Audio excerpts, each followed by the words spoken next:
ಶ್ರೀದಕ್ಷಿಣ ಆತ್ಮೀಯರಿಗೆ ನಮಸ್ಕಾರ. ಇವತ್ತು ಸಂಡೇ ಆದ ಕಾರಣ ನಾವು ವರಾಹ ನರಸಿಂಹಸ್ವಾಮಿ ದೇವಸ್ಥಾನಕ್ಕೆ ಹೋಗಿ ವರಾಹ ಲಕ್ಷ್ಮಣ ಒಂದ್ ಸ್ವಲ್ಪ ಲಘು ಉಪಹಾರ ತಗೊಳ್ಳೋಣ ಅಂತ ಬಂದ್ರೆ ತುಂಬಾ ಚೆನ್ನಾಗಿದೆ ವಾತಾವರಣ. ಇಲ್ಲಿ ನೋಡಿದ್ರೆ ನನಗಂತೂ ಇಲ್ಲಿ ಮನಸ್ಸಿಂದ ಬಿಟ್ಟು ಬರೋದಿಕ್ಕೆ ಇಷ್ಟ ಆಗ್ತಾ ಇಲ್ಲ. ಅಷ್ಟರಲ್ಲಿ ಪಾಪ ನಮ್ಗೆ ಇವ್ರ ಹೆಸರು ಅಂತ ಶಶಿಕಲಾ ಅಂತ, ಬನ್ನಿ ಅಮ್ಮ ಇಲ್ಲಿ ಬನ್ನಿ. ಇವ್ರ ಹೆಸರು ಶಶಿಕಲಾ ಅವರಂತ, ಹೈಕೋರ್ಟ್ ಟೈಪಿಸ್ಟ್ ಆಗಿ ಮಾಡಿ ರಿಟೈರ್ಡ್ ಆಗಿದ್ದಾರೆ. ಇವರು ನಮ್ಗೆ ತುಂಬಾ ಉಪಕಾರ ಮಾಡಿದ್ರು. ನಾವಿಲ್ಲಿ ಲಘು ಉಪಹಾರ ಮಾಡೋದಿಕ್ಕೆ ಅವರು ನೀರಿನ ಸಹಾಯ ವ್ಯವಸ್ಥೆ ಎಲ್ಲ ಚೆನ್ನಾಗಿ ಸಹಾಯ ಮಾಡಿದ್ರು.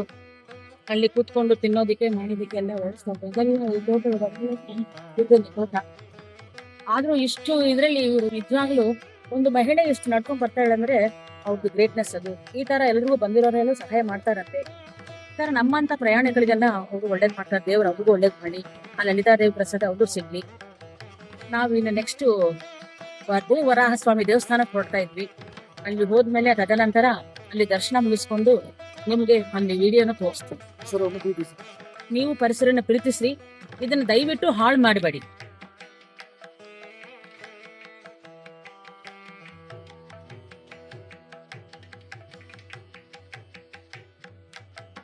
ತುಂಬಾ ರಶ್ ಇರೋದ್ರಿಂದ ವಿಡಿಯೋ ಮಾಡಕ್ ಆಗಲಿಲ್ಲ, ಕ್ಷಮಿಸಿ. ಈ ನದಿ ನೋಡಿ ಎಷ್ಟು ಸುಂದರವಾಗಿ ಹರಿತಾ ಇದೆ. ಪ್ರತಿಯೊಬ್ಬ ಮನುಷ್ಯನಿಗೂ ಸ್ವಂತ ಮನೆ ಕಟ್ಟಬೇಕನ್ನೋ ಆಸೆ ತುಂಬಾ ಇದೆ. ನಿವೇಶನ ಖರೀದಿಸಲು, ಸ್ವಂತ ಮನೆ ಕಟ್ಟಲು ತುಂಬಾ ಜನಕ್ಕೆ ಕನಸಿರುತ್ತೆ. ಆ ಕನಸು ನೆರವೇರಿದ್ರೆ ಈ ದೇವಸ್ಥಾನಕ್ಕೆ ಭೇಟಿ ಮಾಡಿ ಅಲ್ಲಿ ಒಂದು ಬಿಟ್ಟಿಗೆ ಅದು ಒಂದು ಇಟಿಗೆನ ಕೊಡ್ತಾರೆ. ಅದನ್ನ ತಗೊಂಡು ಇನ್ನೊಂದು ಪ್ರದಕ್ಷಿಣೆ ಹಾಕಿ ದೇವರಲ್ಲಿ ಸಂಕಲ್ಪ ಮಾಡಿಕೊಂಡ್ರೆ ವಿತಿನ್ 3 months ಅಲ್ಲಿ, 3 ತಿಂಗಳ ಒಳಗಡೆ ನಿಮ್ಮ ಬೇಡಿಕೆ ಈಡೇರುತ್ತದೆ. ನಮ್ಮ ಕನಸಿನ ಮನೆ ಕನಸಾಗಿದೆ ಅನ್ನೋದಕ್ಕೆ ನಾನೇ ಪ್ರತ್ಯಕ್ಷ ಸಾಕ್ಷಿ.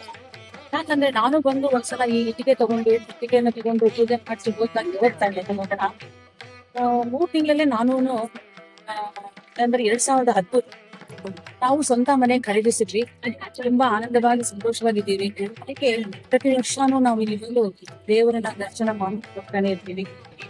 ತಾವುಗಳೆಲ್ಲ ಬಂದು ಭೇಟಿ ಮಾಡಿ ನಿಮ್ಮ ಕನಸಿನ ಮನೆಯನ್ನು ನನಸಾಗಿಕೊಳ್ಳಿ ಅಂತ ಪ್ರಾರ್ಥಿಸುತ್ತಾ ಶ್ರೀಮಾತ್ರೇ ನಮಃ.